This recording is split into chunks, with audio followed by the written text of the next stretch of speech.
Ang top-notcher sa 2026 Physician Licensure Exam, name withheld lang ang nakalagay nung una. Finally, pinangalanan na siya ng Professional Regulation Commission o PRC, si Dr. Erwin Ken Parchaso. They told me the reason why my name was withheld. Sabi nila is mataas lang talaga daw yung pagitan between the first and the second. So they were kinda alarmed. Kumbaga parang ang taas masyado teka muna. Check Yeah. Sa history ba? Ikaw lang ba naka-95? I'm not sure. Yung examination mo? Hindi ko sure kung ano. So, pero sabi nila is one of the highest naman.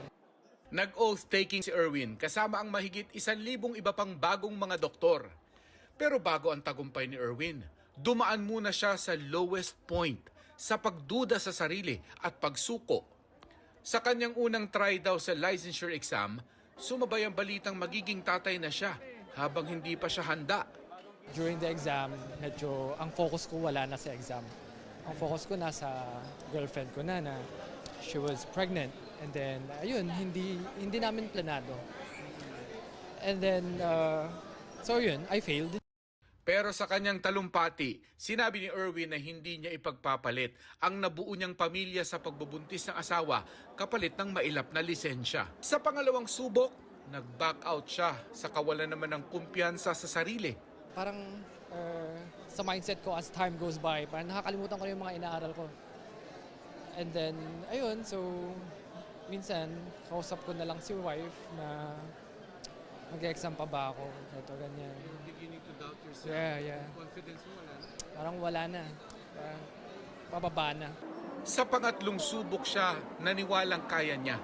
Pero Nung lumabas na yung results, wala yung pangalan ko. So, ayun, umiyak ako. Hindi ko na alam yung gagawin ko. Minura ko yung top 1 kasi baka ito yung baka mataas yung score niya kaya parang nawala ako sa curve, natanggal ako, kumbaga. Pero nalaman niyang ang kinaaasaran niyang nameless top 1 ay siya pala. Isang school official nila ang nagbalita sa kanya. And wala akong words kung anong sasabihin ko next sa kanya. What do you mean po?